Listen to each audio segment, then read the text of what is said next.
Evolving with the cosmos. The cosmos is full beyond measure of elegant truths, of exquisite interrelationships of the awesome machinery of nature. The surface of the earth is the shore of the cosmic ocean. On this shore, we've learned most of what we know. Recently, we waded a little way out, maybe ankle deep, and the water seems inviting.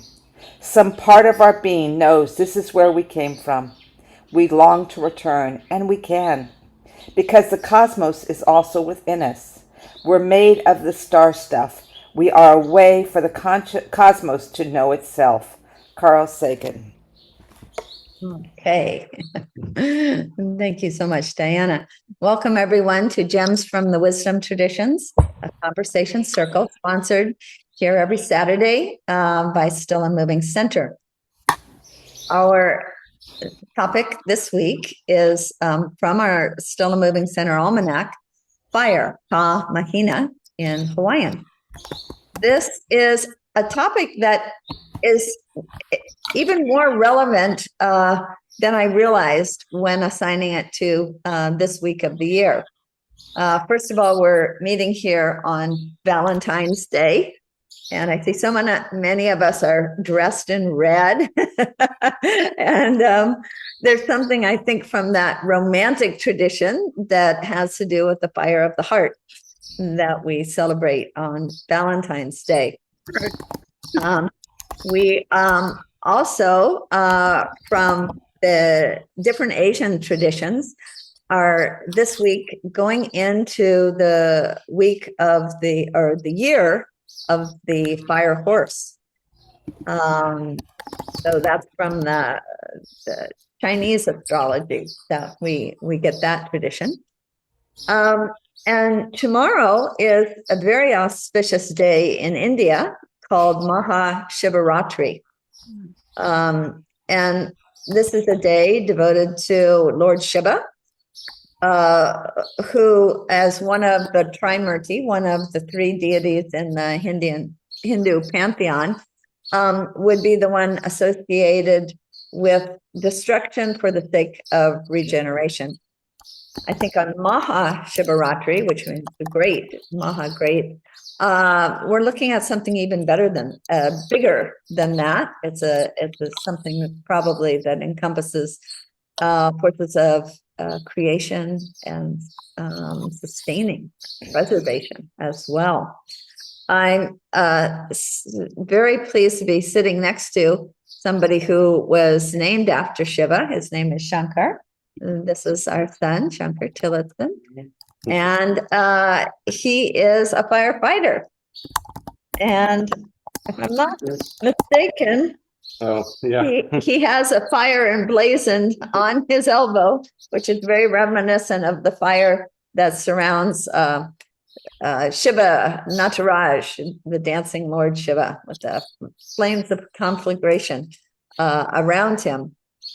And so, as I say, we're placed in a very auspicious time to talk about this conversation, take up this conversation on the topic of fire.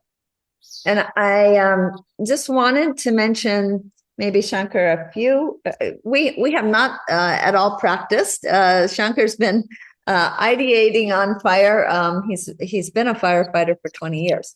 So there really was no need for him to practice talking about fire. But I do want to give a certain little bit of context to us.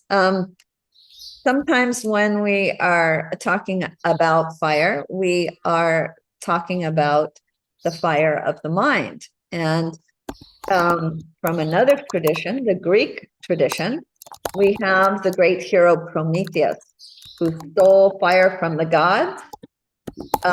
His name means forethought. So he knew through his forethought, by stealing fire from the gods, he would be punished for doing so. And he was chained to a rock for eons until one of the great heroes finally rescued him. But he was tortured for ages for this audacity to steal fire for humanity. And he did that willingly. And that fire represents the fire of the mind. There's also the fire of the heart, as we mentioned, that could be seen in a romantic sense. There's also the fire of love that it seems perhaps even all these images of romantic love are actually pointing to something deeper. If you look at the Sufi tradition, for example, the any kind of love that we're talking about is really a love of the divine. We might personalize it to a romantic love between human beings, but really probably the heart is longing for this union with the divine. And so that there's that fire of love in that sense as well. And then we have the idea of fire as something that is faced by humans in a very unique way. Fire is touching down on the earth thousands, tens of thousands, I think, of times every day in the form of lightning. The only creatures who dare approach it and actually do something with it are human beings. So there's something uniquely human in terms of handling fire, rather than acting on the very natural instinct to just flee for our lives, but actually sometimes to embrace it, make use of it for very specific human purposes. And for example, it's been said that our human evolution is a lot based on the fact that we can use fire to cook our foods. That allowed us to evolve in ways that we would not have been able to evolve otherwise. And then there's this fire of courage that it takes to face something as awesome and fearsome as fire is. So just giving a little context to you there, Shankar, I wonder if you would like to maybe just make a few, introductory thoughts on fire. What comes to you when you're thinking about this thing that you've been working with for 20 years? Yeah, thanks for the introduction, and it's good to be here today. And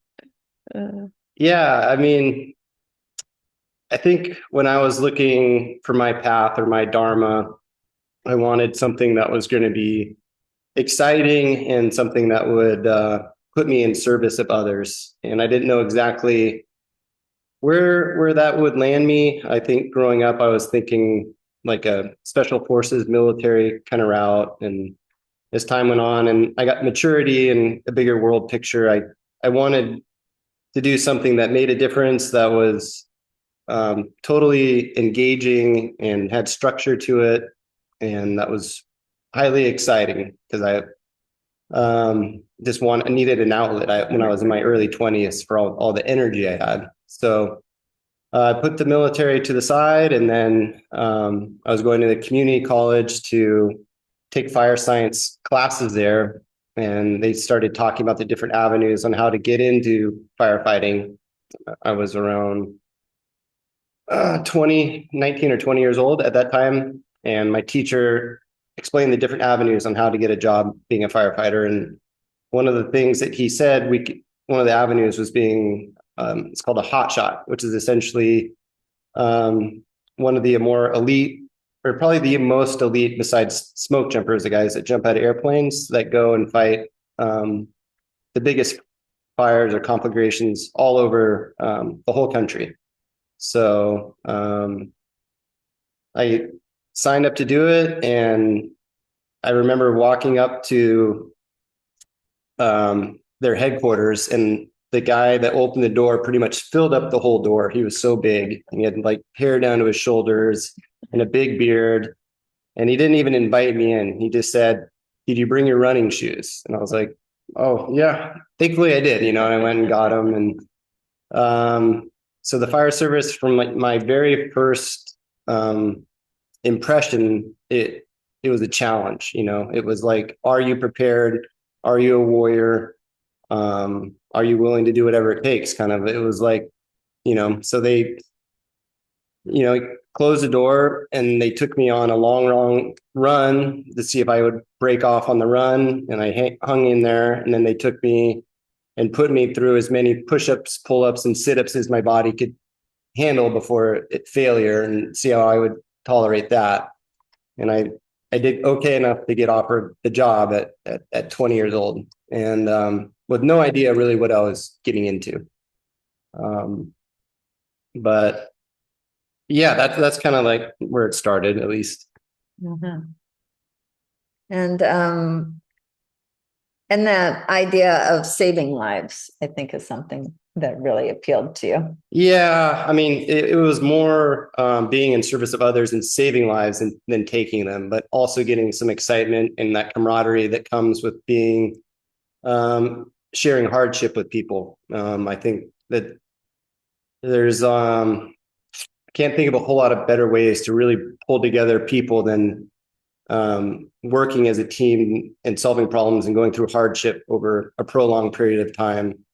That really tightens the connection, because everyone needs to rely on each other to get through the day or get through the hour, and then do it again the next day, and encourage each other to keep going. And I was lucky to have really good leadership too, guys that were really motivating and really wanting us to be the best. So, and I don't think I really realized what's the really high standards were until I got to that hotshot crew. And then I realized, like, all my training to that point, it barely got me ready for the level of training that they were about to give me. And then that took me up a whole nother level. And then I was able to, you just build off it every single season. But certainly as a new guy, your very first season, it's pretty much just keep your mouth closed and your ears open and learn. Because if you haven't,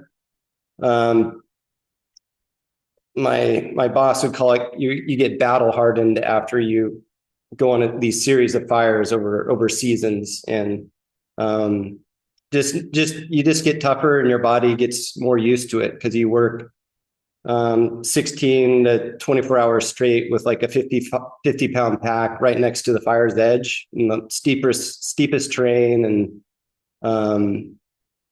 And it was a group of 20 of us. So we had you had a lot of people there, and it was like a group of 20 of us all working together with other groups of hotshot crews in these remote areas all over the country.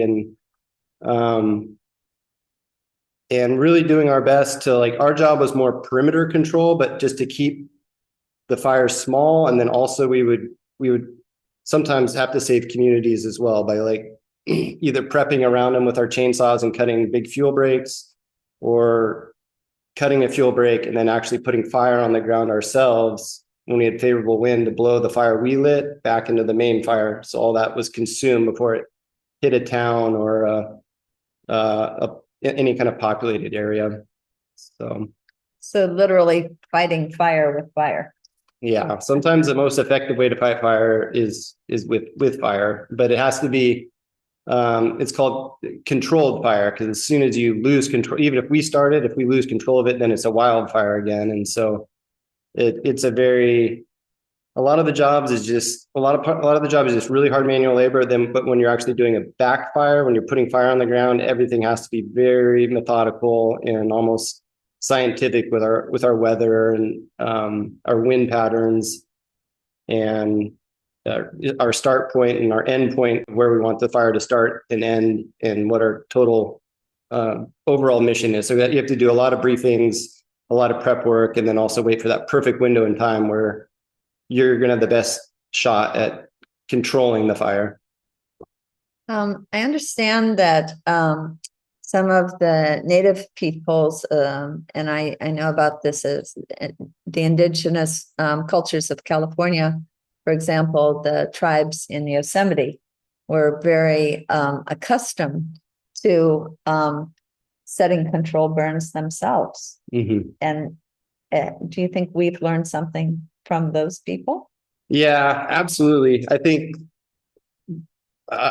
honestly, the reason we have to be so aggressive with our firefighting is because fires in general, if you were to go back 150 years or 200 years before we had all the development and before all the logging in the forest and everything, when it was a more natural habitat, these fires generally didn't get as bad back in the day. In fact, in the state I live in California, the 18 worst fires in the history of the state have been from like 2003 on, but the biggest fires, like the 15 biggest fires, have all been pretty much like 2015 till now. So like million acre fires or close to a million acre fires, and lots of them. So in my time being a firefighter, I've got to go to and fight a lot of the biggest fires that have happened in the Western Hemisphere, just because of probably climate change and all that. And when I talked to the generation before me, they're just flabbergasted at the kind of fire that we have, like the kind of fire that we frequently get to fire, the kind of fire that we frequently get to fight is like a once in a career fire for someone that was a generation before me. And now, so it's almost a normal for me because it's been going on most of my career, but the older guys are just, they can't believe how big these fires get now because of, I think a lot of it is just we've had extreme drought. And so we've had a whole lot of tree kill. And then when the trees die, it allows the fire to just carry through a whole canopy of a forest and rip out hundreds of thousands, not, sometimes up to 1 million acres of trees and vegetation, where if you go back in time, most fires stayed like under 100,000 acres. And now that's kind of a very small fire. So.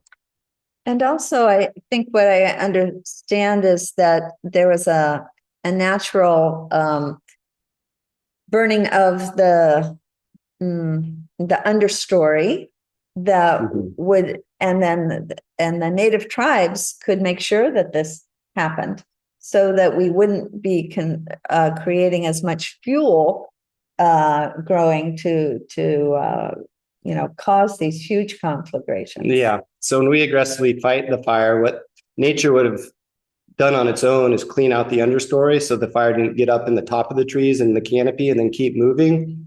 Since we have suppressed these fires for so long, that understory of mostly dense brush and limbs have overgrown. And then it's over decades, it's died, and then it's regrown. And so it's just this dense, super fuel loading that when it actually burns in some of these areas that haven't been burned in 100 years, we call it a moonscape, because when you walk through there, it looks like the face of the moon. Like everything's been just completely way too radically hot. Whereas like the fires, and I'm sure there's some exceptions, but I think if you go back, a lot of times the fires were just understory fires, where they're really doing the forest a lot of good, cleaning up all the debris, and then also allowing for a clean space for new little saplings and reprod to grow up. And but our weather, the thing that's king, especially with forest firefighting, is wind. And so wind is absolutely king. Like we can't, if you have 100 miles an hour wind, it's really, really hard to do anything with that fire. You almost have to follow it, essentially, because you can't outrun it or outdrive it. So you almost have to will the mercy of the fire until you have a slight weather change and the wind dies, and then we can actively engage with those windows. But a lot of times we have to do kind of like more just evacuating people until we have a weather change. Just get people out of their homes and move, and then when the wind dies, then we can go in there and actively put it out and put in a perimeter around it to control it. I want to ask you about the act of fighting fire. As I was saying, the animals turn and run. And that has to be the most natural response that we could have, is see a fire, run exactly in the opposite direction. And that's not what firefighters do. Can you talk about that? Yeah. when you're really new, you just don't know what's really going on. You know, it seems dangerous, but you just follow everyone else and you just go into the firefight. And then now that I'm a supervisor and I have 15 people below me that are entrusting that I make the right decisions to keep them alive, it makes me do a lot more deep thinking about the risks that we're willing to take. Because now that I'm not a follower, I have to lead. So it's all about risk versus reward, I would say. Like sometimes when fires are right into a community and humans' lives are being lost or close to being lost, we put a lot of risk ourselves to save that community and that group of people. But sometimes we have to take slightly less risk if it's just only just plants or brush burning, you know. So we kind of dictate the level of aggression of our firefighting tactics on what's at risk and what's not. And we have implemented safety protocol to keep us all safe that I ensure we're following. We really have to, with firefighting, it's really about knowing the weather. And if you know the weather, that's going to give you a huge head step forward. And then also knowing the fire history. So you kind of have to be a student of firefighting, because a lot of times fires have the same footprint. Like, so if something that burned 20 years ago, when it burns in that same area again, it'll kind of generally lie in those same drainages and hang up on the same ridges. And so if you know the fire history, you know the weather, and then a little acronym that we follow every time we go on a fire is LCES, which is lookouts, communication, an escape route, and a safety zone. So a lookout would be anyone that can see almost the whole fire and then be able to radio to the rest of the guys working what that fire is doing, where it's going in relation to where we are. So we have an idea of what the big picture is. Communication is that we all we're all on the same page with communications. We're all on the same radio frequencies.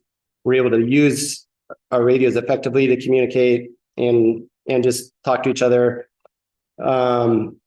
Escape route is getting away from the fire. So make sure you have a path that is unimpeded by brush or anything to get you to somewhere that when you get there, it's a safety zone. And so essentially a safety zone is an area big enough for me and my crew to be in and stand there with, say, just our board shorts on and watch the whole world burn around us. So we have to have like four different things in place to be aggressive and fight fire. There are some small caveats to that. Like sometimes when fire is burning towards a community, we have to go in front of the fire to do evacuations. We still have to apply that, but maybe our escape route is in our vehicles instead of by foot. So sometimes we do have to go to the front of the fire where it's coming to make sure we can get people out. And then we have to rapidly drive out. But it's the same principle, but a lot of times it's by foot. You just hike away from it. And what is it like just from a personal level? Just like, what does it take? It's hard for me to imagine standing in front of I don't even know how many foot high wall of flames. Like, what do you have to do inside yourself to be able to stay there and fight this thing? Yeah. I mean, it's just, it's exciting too. It's not pure terror or anything like that. I think it's, and it's sometimes it is really scary. Like I can think of certain times where the fire has been so close and the whole forest is ripping and it literally sounds like a huge train just, and you can't really see where it's going. But you trust your instincts. You trust that your escape route and your safety zone is going to work if that fire does hit, and you trust the guy that's looking at it that you're going to be okay. And then a lot of times when I was newer, I would look at my supervisors to see what kind of facial expressions they had. Were they getting nervous? Because I don't know I didn't have a perspective to know if I was safe or unsafe. So but they were always calm and they were always super professional. And I think, I mean, it takes courage for sure. But it doesn't seem abnormal to me. Maybe I'm used to it, but now when we're driving to the fire and I see this big column, I just see opportunity for us to do a tremendous amount of good. And I just, I think it's a challenge. It's kind of like it's awesome. It's also beautiful too. Like when you actually get to fight fire and see it, especially at nighttime, and the way it can just roll over. Fire at night looks way bigger and has way more definition. And just to see it dancing around in the mountains, it's super awe-inspiring and super humbling too. So I think it takes a tremendous amount of courage, but you get used to that. And then it takes a tremendous amount of endurance too, because a lot of these big fires take weeks to put out. So you kind of just, the main thing is getting there and getting a game plan and not just engaging without any forethought. So the main thing is to get close to the fire. Let me and the other leaders get out, and either by foot or an all-terrain vehicle, we'll go get close to the fire and figure out different tactics that we can implement that'll work, but keeping 95% of our personnel safe while we're doing these scouting missions to figure out where we can be most effective and be safe. So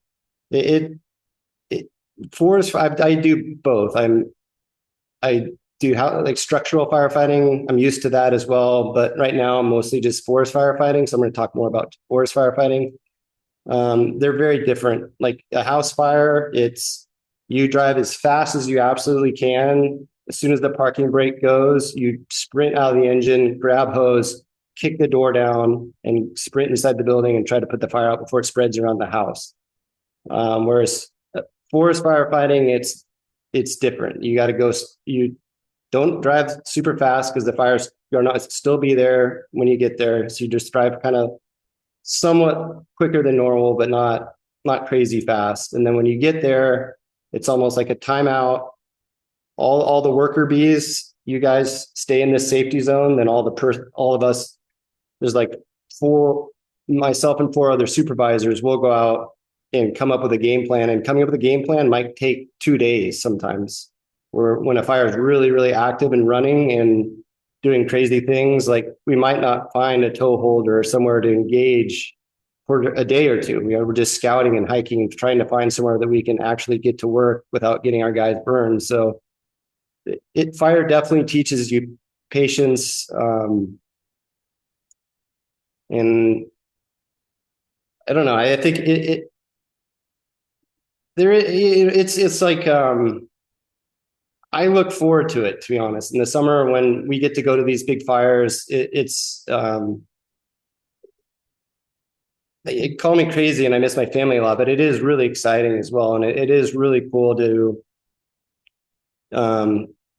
just see like the guys I supervise work super hard and come together as a team and suffer together and come out stronger on the other side of it.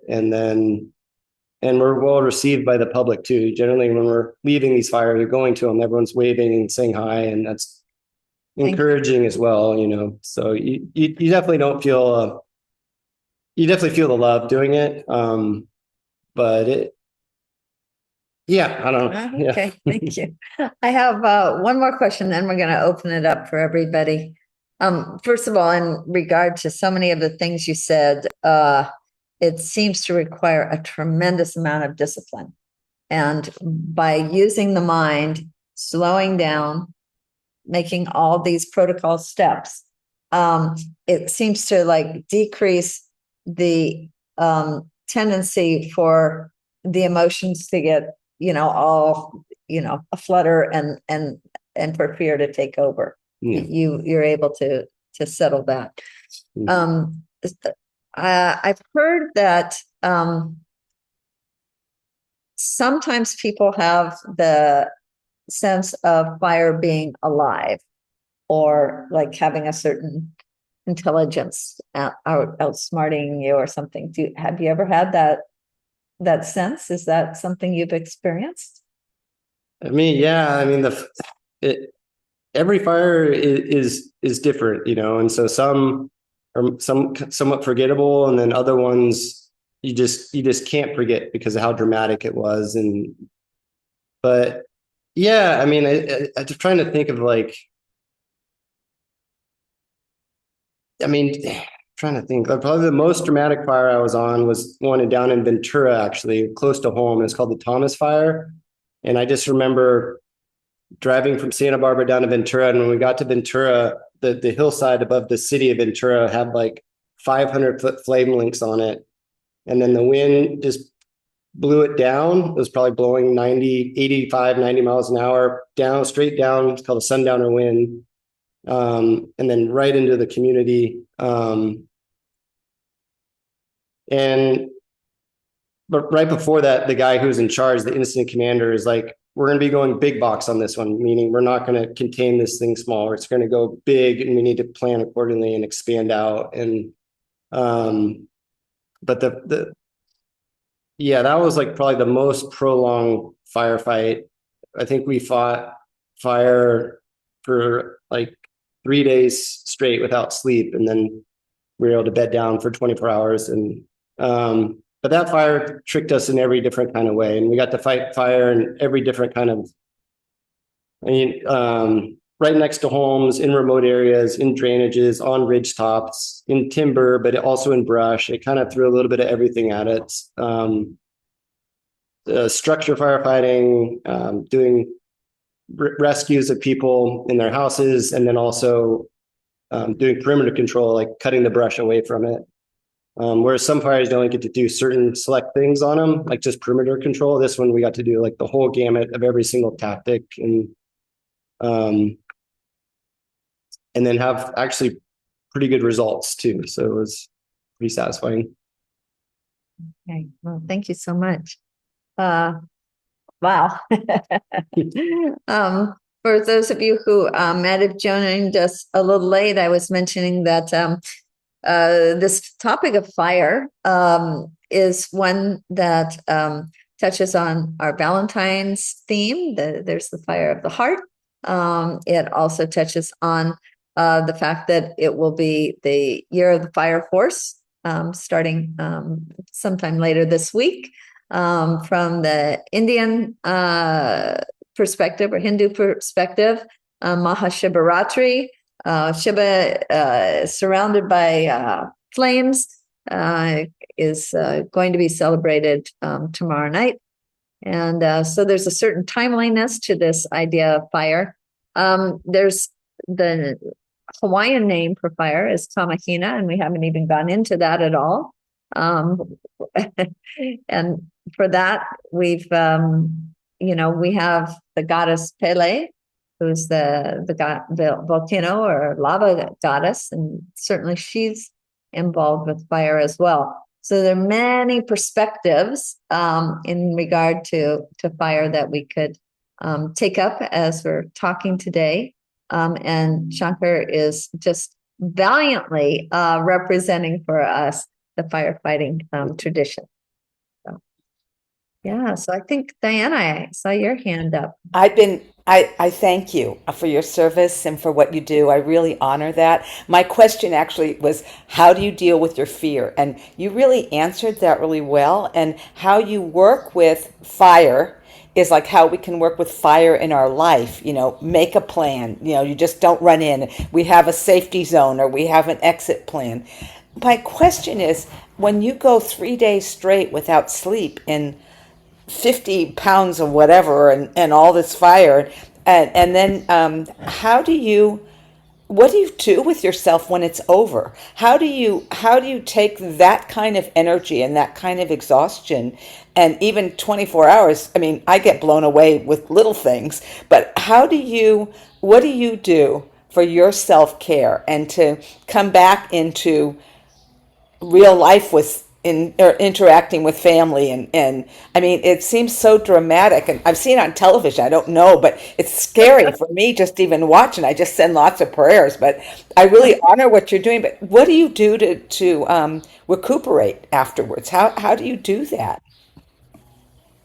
Yeah, really good question. I remember coming home after that period of almost no sleep for 3 days, and I'd had no cell phone communication with, I think, with my fiance at the time. But it turned out like the fire was burning around a school that hurt my fiance's teacher was working at. So all these people need to be evacuated. So when I got home from the fire, my whole house was full of these students, and I just wanted to be completely alone. I just wanted to be like, I want to be alone. Really, I want to like I need to be alone. I need to sleep. I need to hydrate. I need to eat a lot of food. Ice bath, that kind of stuff really helps physically. I just keep it simple. Like the more simple I can keep it, the less tensions in my head. So it's like, if I can focus on my breathing and just control that factor, and then like I'm getting a step ahead. If I can take an ice bath and get down some of that inflammation, that's another step in the right direction. If I can get in a sauna and sweat out all that smoke that's been in my lungs and in my pores, that's another step in the right direction. And that's what I do when I'm home. And I'm generally looking to be alone and just recover. But then quickly I go back to work, and I'm surrounded by all my friends and my coworkers and my comrades. And then it's that group energy that really is a catalyst, because it's like no one wants to look, not like, it is kind of macho, but it's also like there is a lot of love there. So when I do go into work and I'm around all the other firefighters, like, you don't want to be weak. You don't want to be like not as good. So you sometimes you have to like fake it till you make it, until like that time lag of physically recovering catches up. But I think it's those shared experiences when you're completely fatigued and don't think you can go anymore, and then you keep going more as a team, like that really forges something special. And after you've done it a couple times, you can do it more times, especially, and not like we're feeling invincible. It's just like the mind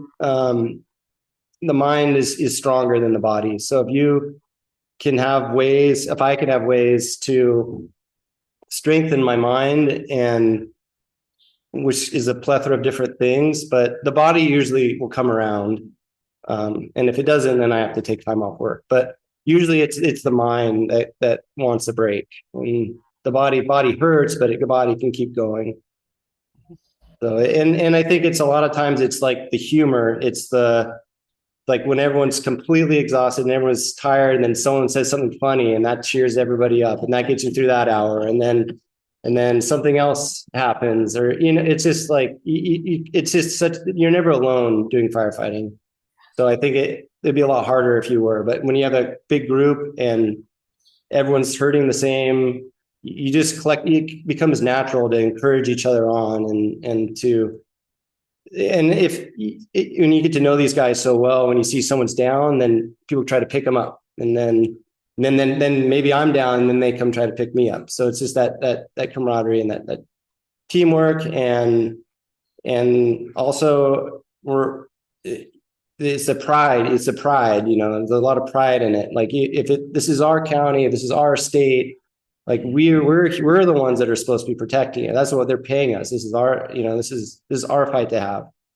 And then if we go somewhere else, like, we have our reputation as a crew that we want to hold up. So there is some ego to it as well. But sometimes a little bit of ego can push you in the right direction. Yeah, there is ego. There's definitely ego, and there's definitely machoism. But like, you don't want to be too macho.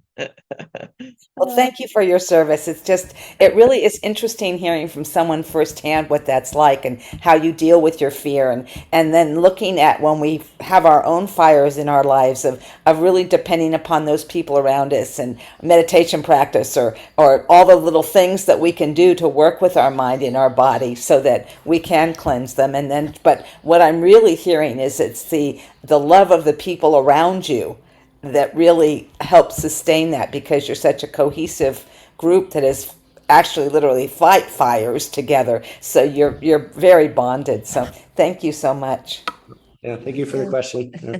Before I call on Marianne, I want to follow up with the comment that Diana just made. And you do have meditative practices that have helped you, I think, almost throughout your firefighting career. Mhm. And one of which was actually introduced to you by Diana's son, Tony. Yeah, totally. Yeah. So, Great. yeah, I'm going to use every tool in the toolbox, and meditation is one of them. The controlled breathing is one of them. The hot cold therapy is one of them. There's so many different things, but I think when you put it all together, and the biggest thing I think is consistency, not just doing it once, but making it a routine, making it part of my day, my every single day. It's just that routine, that consistency, day in, day out, and sticking to it. Like, it gives me mental discipline.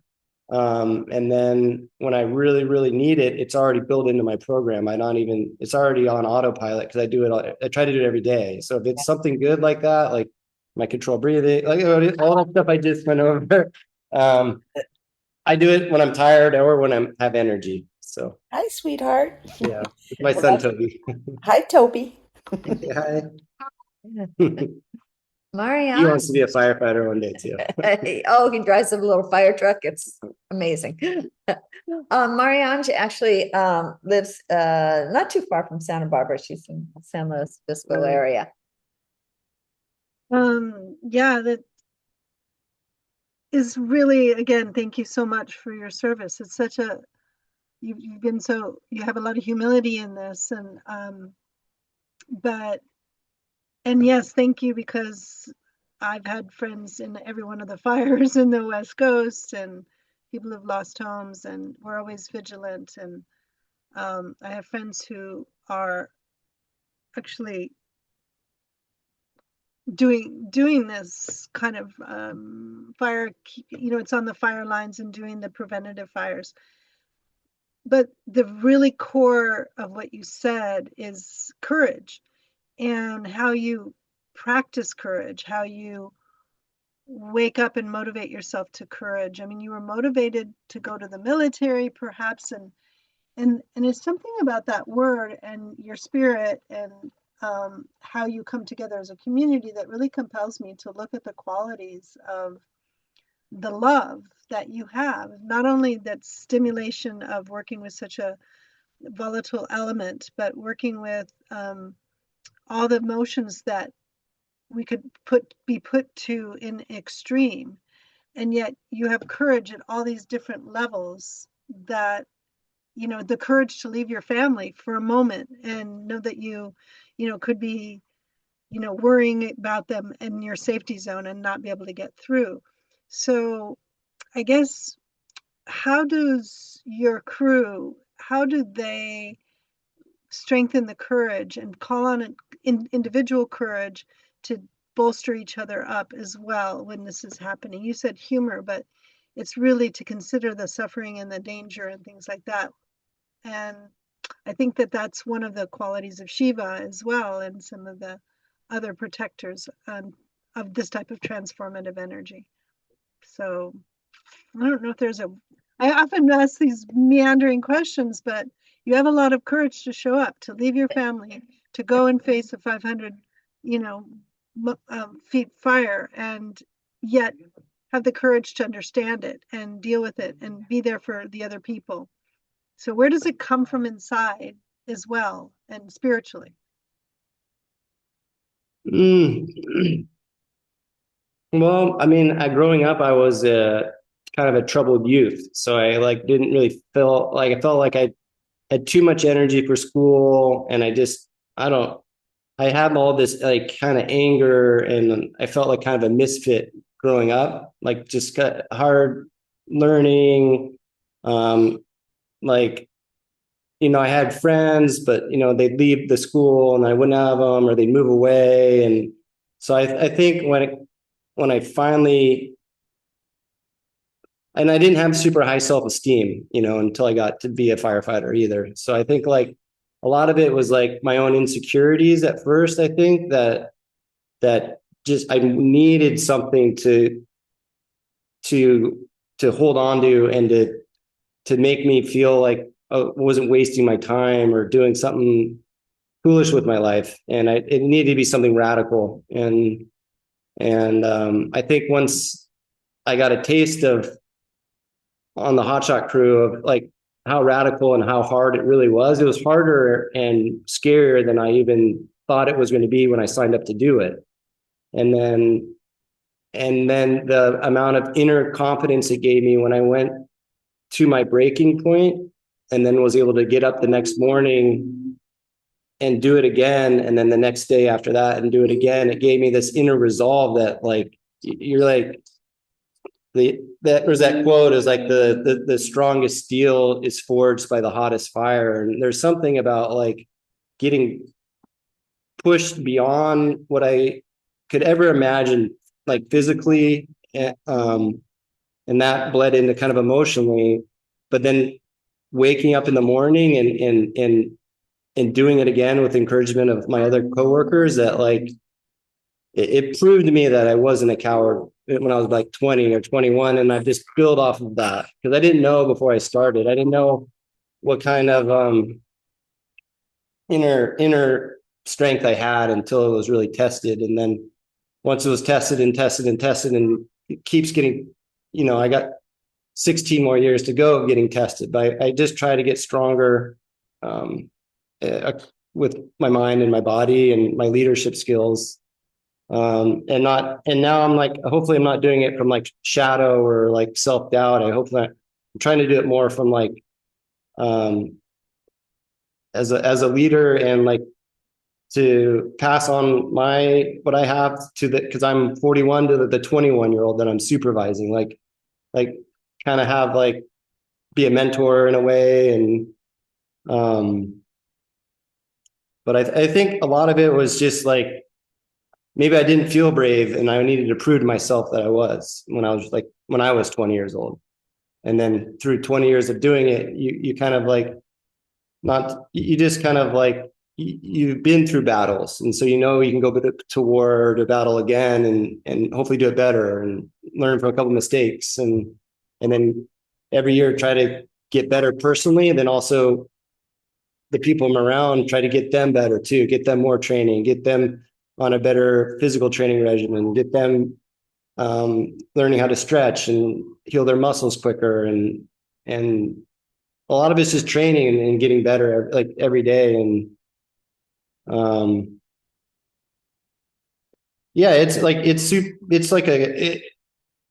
I really like it. So it's like, I can't imagine doing it if you didn't like it. Like I get really excited when we get close to the start of fire season. So like when May comes around, it's like I start like getting ready, and getting excited to go and do it.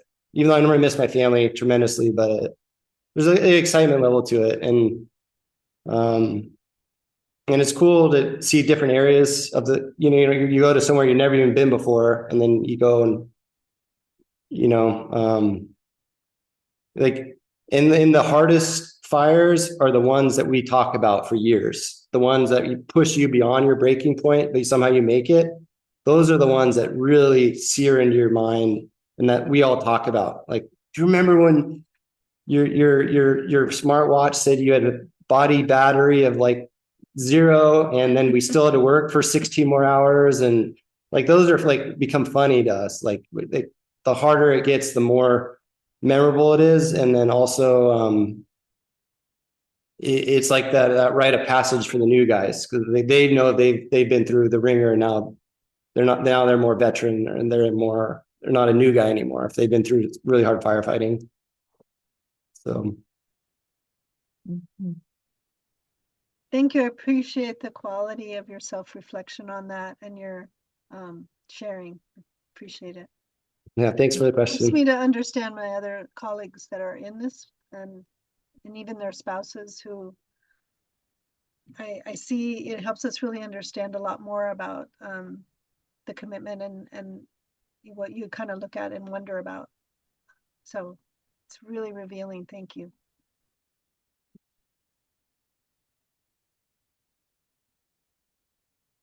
I think also, Shankar, something you just mentioned earlier today was that you had considered another career.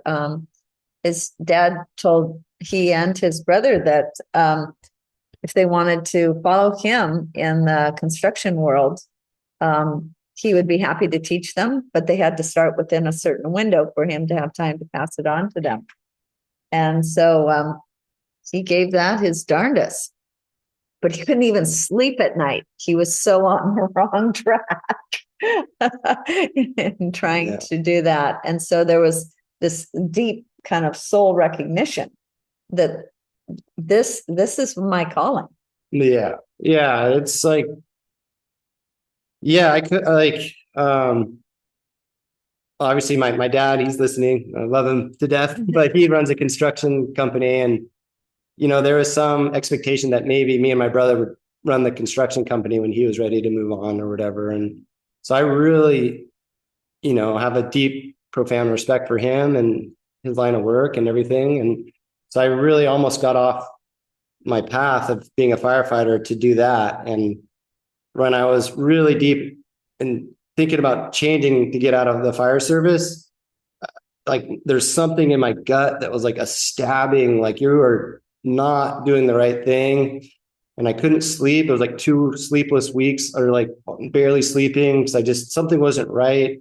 And then as soon as I fully recommitted in and called my old supervisor, I'm like, I want to get back on the crew and start firefighting again. I was sleeping like a baby. That stabbing in my gut went away, and it was like that was my dharma. It was like, and I think it's different for different people, but I would think like I was kind of born to do something like this, because every other job is like, it doesn't do it for me. And then this one, it's like, I don't want to say it's a hobby or anything, but it's definitely like a passion as well. It's definitely, like I get excited to do my job for sure.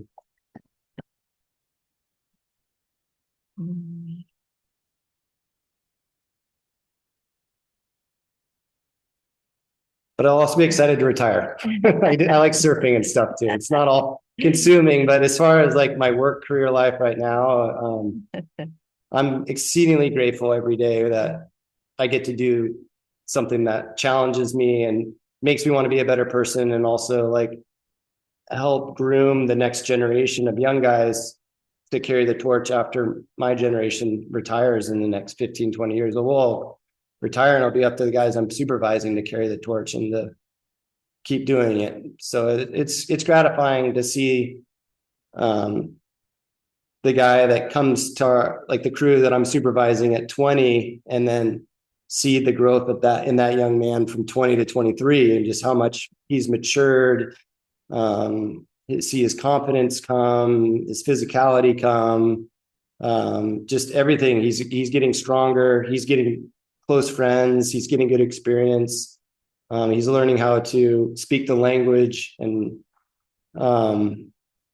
so I take a tremendous amount of pride in passing on, everything that was passed on to me. And you can't be, as a supervisor too, it's different. When I was at their level, I have to have a little bit of separation there, because I'm going to have to ask them to do really, really, really hard things that in that moment they may not want to do.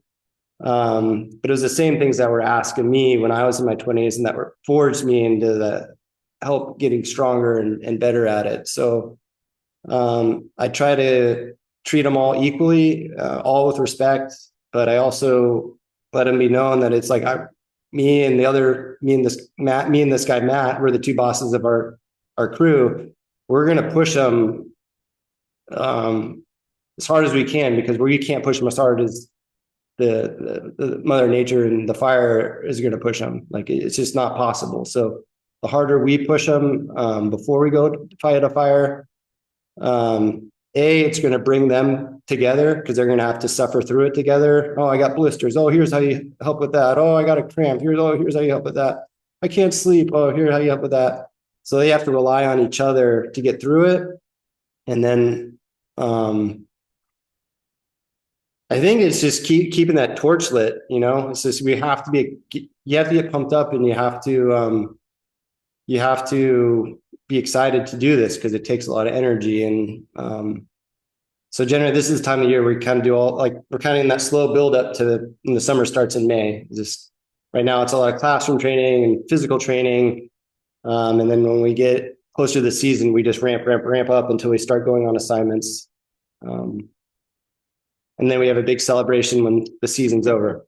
So, especially with the families. mm-hmm. Carolyn, I saw your hand up. It's too late to ask this question, but but part of your job also is to deal with the people whose homes are being burned. I mean, you get something where they actually were asleep and they lost their lives, but some are very out there. So you can just say yes or no. Is there a whole learning curve of how to work with people who are probably hysterical, and because they're suffering loss and harm and all of that? Yeah, I've definitely had to do evacuations, and we can't kidnap people and throw them in the engine and drive them away, or throw them in our work. We on the crew I'm on with these big buggies that are personnel carriers. So they carry like 10 people. We can't just grab someone from their home and throw them in there and take them. They have to come willingly.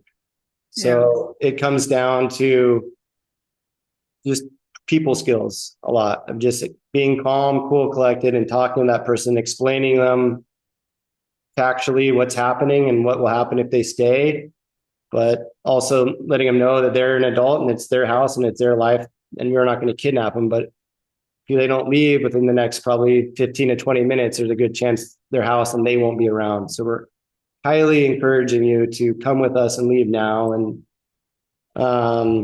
that's worked in the exception of like 2 times. Unfortunately, we had to leave and the fire burned through, and the people actually lived, their houses didn't. So yeah, you can only do so much, but it's really, I think it's meeting someone on their level. Like if it's an old lady, I'm going to get on my knee and be at her level and look at her in my eye and speak softly and with empathy. And a lot of it's just tone and energy and trying to be relatable, even in the crunch times. Oh.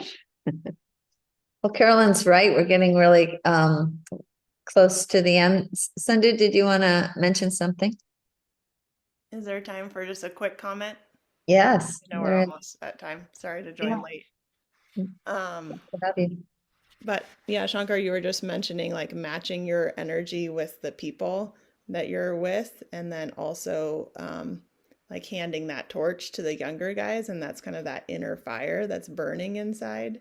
And it just made me think about this experience I had last year of walking on burning hot coals at a retreat space. And the facilitator said, you need to raise your energy to match the energy of the fire so you don't get burnt.